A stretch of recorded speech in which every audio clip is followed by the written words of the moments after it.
show going here. Good afternoon, everyone. We are here on the, what is it today, the 15th of March, and this is the Middle School Assessment Coordinators meeting in 2022, getting ready for the forward, but we've got a couple other things we want to just touch base on as we move through the presentation. I am going to get the slide deck up and running. So if you have questions, we'll be stopping several times along the way and making sure that you have a chance to address the questions. We're going to be focusing on forward exam. We did so last month. That's also in the posted recording, but there will be some things we want to bring you up to date on and then just make sure that some questions are cleared up. We'll especially talk about students who are in the virtual setting, Madison Promise students, and how that's all evolving, that whole process. We'll also talk about the climate survey. We'll talk about dynamic learning maps. And I just found a note that said, gosh, I need to tell you about a couple other things. So we'll make it kind of quick, but we'll make sure we cover everything. And remember, please don't hesitate to reach out to each other as well as to Sarah and I, because together we're in this, we're much better than we are separately. People will be able to find samples of schedules if you don't have a schedule yet. And we can also share that kind of information with you, but experience of the group really helps everyone. So let's jump right into the forward exam. The tickets should be in your possession by now. They reflect the information that was shared by you regarding those students with IEPs and 504s, as well as the EL supports. So the designated support document. Now, if you, for some reason, didn't get that to us, you need to get that to us sooner than later. It's going to be a little bit more time consuming. It may take longer to do that, and you will probably have to print the tickets again for those particular students. If there are any changes, that's no big deal. We wanted to get ahead of this. It's busy testing season. Here's what has to happen. If an IEP is in process right now and there are some changes, something that is decided that the student needs, if it's possible, for instance, do not request text-to-speech and stacked translations, because those are mutually exclusive items as far as designated supports. That being said, let us know and we'll tell you whether or not, there are a few cases like that, but let us know as soon as you know. We understand what's going on in schools, and we want to make sure that we're in support of you as much as possible. Give us about 24 to 48 hours to make the changes. Now, I say that normally we will do that much more quickly than that, but because we're now going to be supporting 50 plus schools with forward, we have the Aspire test coming up, advanced placement, and about 3 or 4 others in the works right now. We kind of sometimes get a little tiny bit backed up, but we will be digging into this and keeping monitor of this all the time. So give us 24 to 48 hours to make changes. We'll let you know when the changes have been made, and you will have to go ahead and reprint the ticket. There is on the website, there is a how to print tickets document. So if you go on to the website, the Forward Assessment Coordinators webpage, you'll be able to find that there. If it's not the current one, it's the exact same process. It just might have look a little different as far as the interface. Some of the reminders that I just want to bring us up to speed on. The test times for ELA are listed here. So these are approximate. Remember that forward is not a time test. These numbers are what DPI has collected over the years as to approximately how long it should take most students to do. So if a student is, you've got a listening session, they've got their headphones or earbuds, which are either one are just fine, and they're at 40 minutes, if they're still testing and they're focused on it, you can let them go. If, however, after 30 minutes, they're really just actually, thinking, daydreaming, I would encourage them to continue and to finish up and get started. Please keep in mind that DPI would like to see the very first session, the text-dependent analysis, or TDA, writing prompt be done first out of all the different sessions. It's not a requirement, but they want to see that one done first so that they get the students as the freshest and not, just tired of taking tests. None of the other sessions build off from each other. So that's true for the entire test. So math session 2 does not require you to do math session 1 first. Here's a really important point. The student logs in. Let's just say we'll use the ELA test times here. And you are doing session, you've scheduled for session 2. And they have a choice, unfortunately, but they get to pick which session. They click on the session. If they happen to accidentally click on a different session, for instance, 3 or 4, you can do one of two things. First of all, don't get upset with them. If they can just continue, they can actually just do that session and finish it up. If you've planned for 20 minutes and they're doing session 4, which is reading, you may want to suggest that they stop, but encourage kids to let you know if they do click into the wrong session. I can request to have, or I can restart the test if the following is true. If they have been in that particular session for less than 2 minutes, and they have answered 1 or 2 questions at the most. If they go any further than that, then I cannot wipe that out. If they have hit submit, their test is pretty much done. And we'll have to apply to the state to say, yes, can you please reopen this, and here is why. I will need to know the reasons why a student needs to have their test reset or reopened. So please just keep in mind, it's not the end of the world if a student clicks on a session that you hadn't expected. But if they do panic and click on something and don't know what to do, have them relax. It's okay as long as you get them out of there quickly, and do not hit submit. So I just wanted to share that with you. So mathematics. Now, when we get to, when we're in elementary, everybody has about the same time as in each session, but in middle school, that's where we start to differentiate. The session 1 begins to get shorter, session 2 begins to get longer. So keep that in mind. Now, when you're dealing with 8th graders, that session is approximately, it's getting close to an hour and 20 minutes. It may take some students an hour and a half for that session. So plan your breaks accordingly, before and or after, or however you want to do that, but keep that in mind that that's a long block of time, as is any of session 2 in middle school math. Science session, there are 3 of them. They're all approximately 35 minutes. And again, one does not depend upon the other. So you can do them in any order, on purpose or accidentally. And keep in mind, that's the science piece was for 8th graders. Same thing is true for social studies. Social studies is new this year in the respect that it is reflecting the new state's social studies standards. So we don't exactly have a full understanding of what it's going to be like, how it's going to be different, but I have heard that it is a little bit more difficult than the last one. So, great question. Can students stop and finish a session the next day?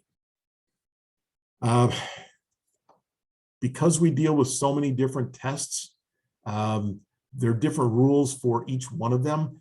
At this point, I'm going to say yes. Yeah, they can. Yeah, and yes. however, they need to save and exit. Save and exit, that's right. But keep in mind that it doesn't save it forever. There is a time limit on how long before you can come back.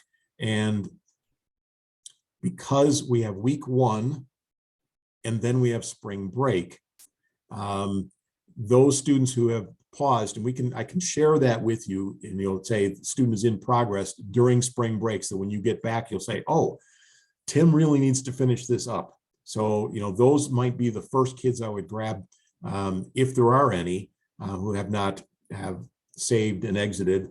Those would be the first ones I would grab and get to finish up upon return from spring break. Thanks, Sarah. Appreciate it. Okay. Again, we had this on the list last time. Text-dependent analysis. It was off the exam for the last couple of years and now is back. This one should be done first. This writer's checklist is a resource that's on the webpage, the district webpage, and this is something that the students can have on their desk in front of them or beside them. So you can print copies of this and hand them out. I would strongly urge you not to have this be the very first time that they ever see anything like this. So as students are getting prepared for this, as teachers go through and say, now, I mean, we've done text-dependent analysis. We haven't called it that. Here's what we've done. Here's the checklist, and go through it. So you can see that there's a planning portion of this. There's a focus on how they think you should be thinking about writing, and then there's a proofreading section. So please keep that in mind, that students should not see this the very first time on the test. It just makes for a little better testing experience rather than surprise, you get to use this. How do I use it, etc. So if you download the slide deck, the resources link is live and should be connecting you to our webpage. Scheduling, let me just go back. How long is the time period where a student can return to their test after doing a save and exit? I was hoping I could slip by without actually answering that, because I know it's different on different tests. And I don't know what it is for the forward test. Sarah, do you have any? I will make sure that this is accurate, but in my recollection, there is not an expiration for forward. I believe that was for map testing. There was a 28-day period. I don't think for forward there is, because there's an entirety that the window is open, but I will look into that and make sure that that's true. Okay, yes, we will look into that and make sure that everybody gets that an email with that. And but that probably sounds familiar. I'm just working with another test called Apple that I just discovered has a 14-day grace period, and then it wipes everything out. So I just want to make sure that we don't have students having to, it wouldn't wipe out their answers. It will save them. I just don't want them to end up at the end of the window saying, oh, I didn't know I didn't finish that. So there are samples out there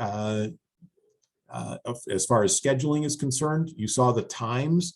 You can build in this DPI schedule is on the website as well. It's got breaks built in. You may choose to follow this or not. Oftentimes, if you're taking over from someone, they might have a sample schedule in their notes someplace.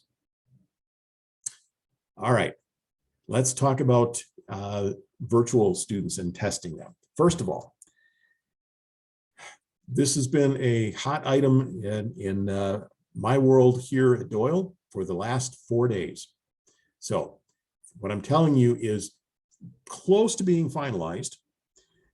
Here's what the intention is. First of all, just a reminder that homeschools are responsible for students who are in Madison Promise.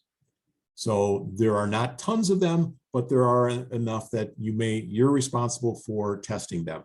It cannot be done virtually. So these students need to come into a physical location, your building, and do the test. Again, we're all concerned about safety protocols. Continue that. So they should be masked as long as the district is masked. I would probably urge them, since they are choosing to be virtual, I would urge them to wear masks even if after spring break that mandate is lifted, just because they're in virtual schooling for a reason. Now, here's what's been coming up. There's been an amount of stress expressed by the staff at Madison Promise. Students and families have also shared concerns about how are they going to be involved with testing? How can they get this done? So to kind of try and make sure that, imagine yourself a teacher at Madison Promise, where you might have 12 students or you might have all your students from about 15 different, well, 12 different schools, every single middle school. And 2 schools decide to do their testing here, 3 schools over here. And so suddenly now you've got a 5-week window in which you've got students showing up or students not showing up for multiple days. And so imagine how that really messes with the process of instruction. And so to alleviate that for staff, as well as students and families, so that they know that there's some sense of continuity, we're focusing on students from Madison Promise being in your schools, setting that up for the week of April 18th. So that's not the very last week, but close to it. Since the second to last week before the window closes. We're working on a transportation plan. You may have already reached out to those families, that's fine. But please keep in mind that this is the week that we're going to give you time to get your, the heavy lift of all your students or the majority of your students tested, and then bring in these students who are small in number, but do make, they do require you to commit resources. So grade 8 will probably need 3 days to finish, because I don't think you really want your students to be all doing, the hundreds of minutes of testing all at once.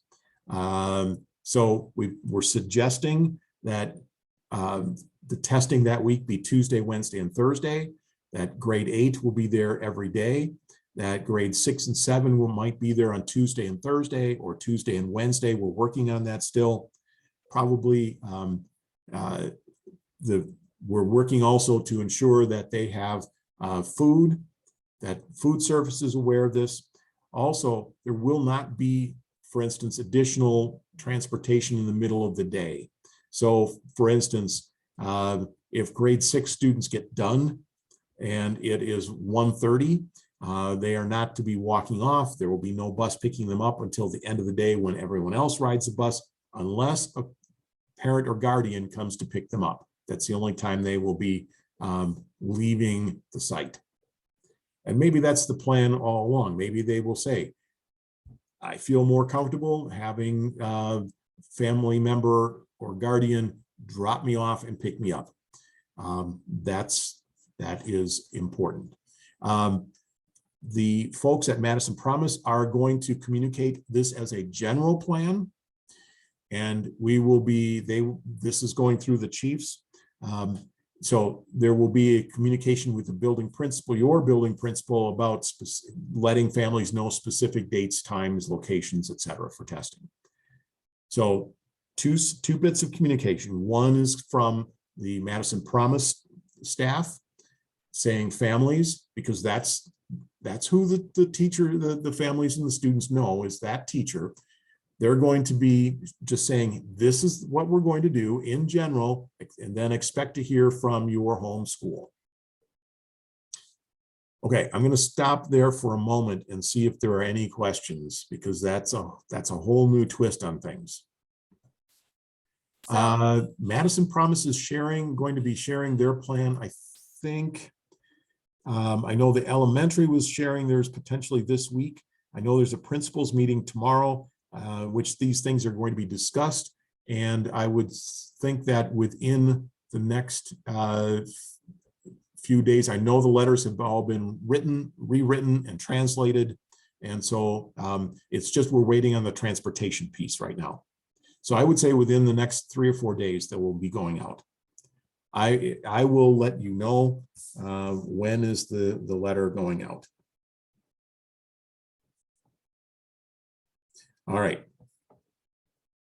Other questions? Yes, I will get a copy of that letter. It is almost identical to the ones that are posted on our website for coordinators, which, by the way, I've just added the Hmong translation, and I'm working on getting the Arabic translation for you. So that's the case. Is there, okay. That's a great question, Marie. Is there a report you can run to determine which of your students belong to, or are at Madison Promise? Can I type in on that one, Tim? Yes, please. I was just going to ask So you. in the forward roster that I shared with you a couple weeks back, all of the students that were in Madison Promise at that point in time are designated with a special column in your roster. So that information should be there. If anyone's missing a copy of that roster, let me know and I can resend.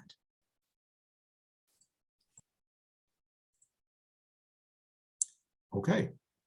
Any other questions? I mean, we'll come back to this if you think it's like, oh, missed it. Yeah, well, don't worry. You can come back and we can ask more. All right. So here's the question. Can you remind me if there's a master list by school of students who are opting out of the test? I know I've created a spreadsheet that we created, or have a spreadsheet of who is opting out, but I'm hoping more so to get verification from the district end of what has been received. So what you need to do when a family opts out, their student out, send me a copy, or Sarah, a copy of that written document. It's an email. If it's a text, if it's a note, please scan it and send it to us, because we have to record that. I have to report that to the board, but also we go into the software and say, this student cannot test, and they are because of a parent opt-out. So what that also does is it essentially locks them out of testing, so that in the end, if I, for instance, am opted out as an 8th grader from testing, and you've already given me the ticket, I'm sitting down and we're supposed to test, and it's like, well, I thought I opted out, but maybe not. And if I try logging in, it will not allow me to log in. Also, keep in mind that if a family, this is also what happens, families will often say, oh, you tested today? Well, we don't want you to take that test. We're going to opt out. So by opting out, that negates any work that they have already done. And we will accept opt-outs all the way through the end of testing. So a student may have completed all the sessions, maybe in the last one, then suddenly get tired of doing it and parent opts them out. All of that work is gone, because once we choose the opt-out, that is not scored. Now, keep in mind, it's not thrown away. So if you get a parent raising an issue, if a guardian raises the issue of, I think I want to opt out, but tell me more, and or I opted out and we really need to have that information. As long as the window is open, we can then go back in and say, yes, please score this. Let's see, there was another piece. Oh, here's a concern I have, keeping in mind that the forward exam is used for both state and federal accountability. You are not penalized if you have low participation rate for the state. However, you are penalized for low participation in any of the nine groups, the demographic and service provision groups, and that may end you up on the ATSI, TSI list for federal accountability. Not easy to get off. If you are ATSI, you will be identified for 3 years. My concern is that the following: oftentimes we get well-meaning people saying things like, well, I never see that data, so I don't think it's important. You can opt your child out. Or it's too tough for your student. Or it's just a waste of time. Now, I've got all of those responses in emails from families saying, so-and-so teacher, my son's teacher has said this. Please encourage your staff not to, even if that's what they believe. Families and students have a right to take the assessment, to attempt it. Doesn't mean they have to score well at all. It is not used to, this test is not designed for instructional change. It's designed for programmatic and school improvement planning. So please keep that in mind, that there are bigger issues here and just encourage your staff not to dissuade families or to encourage the families to opt out. Okay, there I said it. We'll keep moving. Okay, potential schedules. I have shared on this a draft version of just how many minutes in each one. This is not anything that you have to do, but if you want to take a look at a 3-day, a 2-day schedule, etc., you can play around with this. It's all in a spreadsheet, but I just laid them out what it might look like. This is based on DPI samples, and it's potentially, so you don't have to start from square one when you in creating a potential testing schedule. Okay.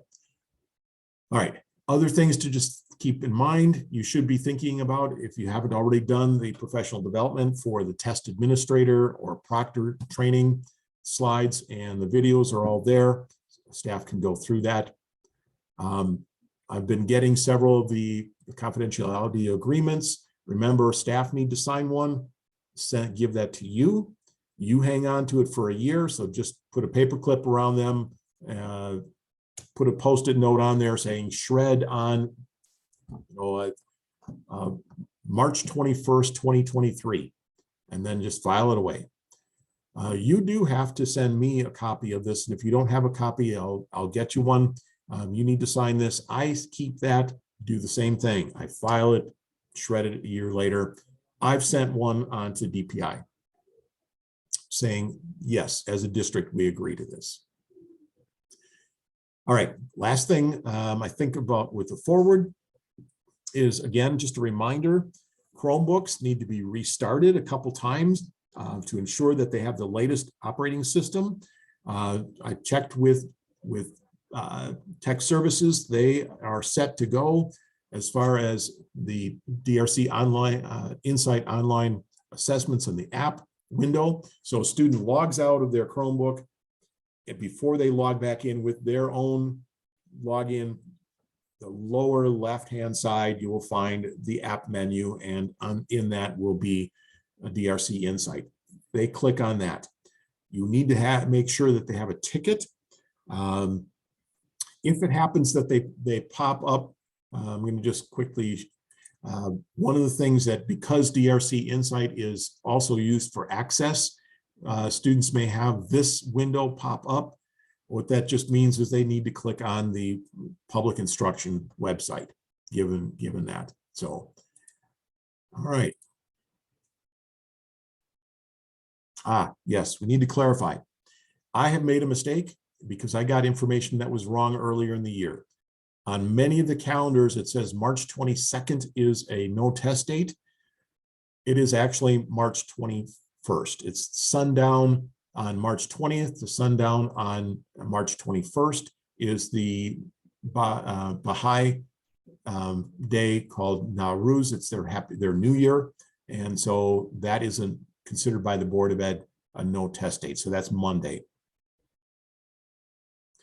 All right, again, you can find resources on the exams, forward exam site if things come up that you need or you're not sure about, please let us know and we'll make sure we get that.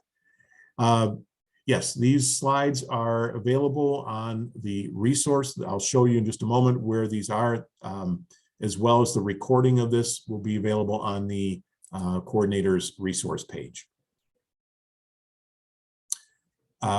So Rachel, don't let me sign off without taking you there and showing you this. Sounds good. So earlier in the year, I was, okay, thank you. Yes, Sarah. Slides are in the agenda, and the agenda is linked in the invite. So early in the year, had you asked me, are we doing a climate survey this year, Tim? I would have said, well, I've been told no. Things have changed. I've been told yes. And so we do have a climate survey that is going to be coming up. It is very similar to what we've had in the past. It's produced by the MMSD Research and Innovation Department. It will be online, students, staff, and families, grades 3 through 12, similar to the past. Every school will have on their LMS page. I think that's where we're going to go, a little icon where students can click and get logged into the Qualtrics survey. I am asking them, meaning the research department, whether this is anonymous or whether it's confidential. The difference is anonymous, students could take it as many times as they wanted.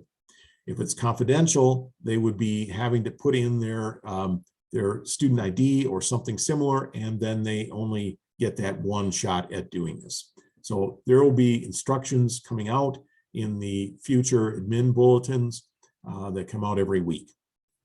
This will be approximately mid-April. So there will be chances for all students, as far as my understanding is, not just a sampling, but all students are going to be encouraged to do this, to take the climate survey. I do not know yet if there is going to be a directive from senior leadership on percent participation, etc. So when I find that out, I will share that with you. Hopefully that will also be in the admin bulletins coming out. All right, also going on, because we don't have enough going on, dynamic learning maps is happening. It's underway on the 21st, on Monday as well. Staff have been completing the professional development that goes along with this. They're doing the first contact document, and the test window is the same as the forward. Now, please understand that this is a pretty long assessment, as each student will get a small, what they call a testlet of 3 to 5, maybe 6 questions, and they will answer those, submit it. The next day, they will get an additional 3 to 5 or 6 questions. And this continues until they've finished with that particular domain. And these are all related to the essential element standards. So we're only talking about a few students in each of the buildings going to be actually doing this. Keep in mind that the staff are pretty involved with this. It is a time-consuming piece, so please give them grace as well.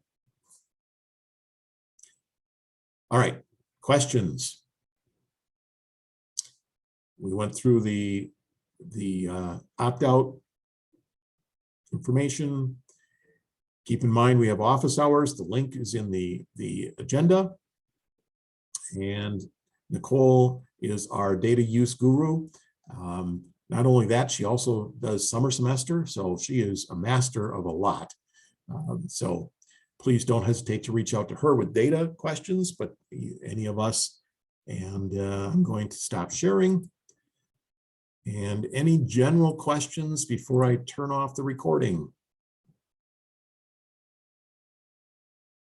Actually, Rachel, thank you for coming back on.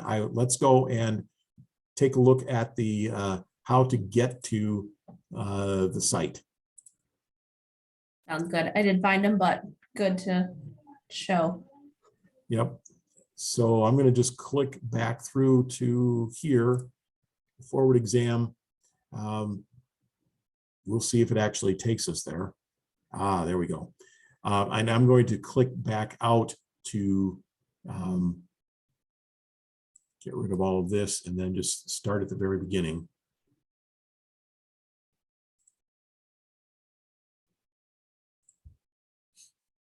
Okay, so if you're on our district website, go to departments, you can do assessment and learning supports.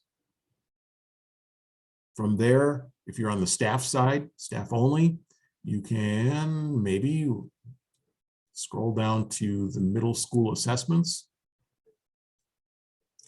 And then if you keep working down, this gives you each assessment by grade level, but right underneath it will be an assessment by name, so alphabetically, that may be helpful. But then assessment coordinator's resource page. That will give you to this. I mean, it's available for anyone, but it is specifically designed for the things that we talk about now. So the agendas are here, the slide decks are here, as well as the recorded videos of that. And so today's meeting will be posted on this by tomorrow morning. Okay.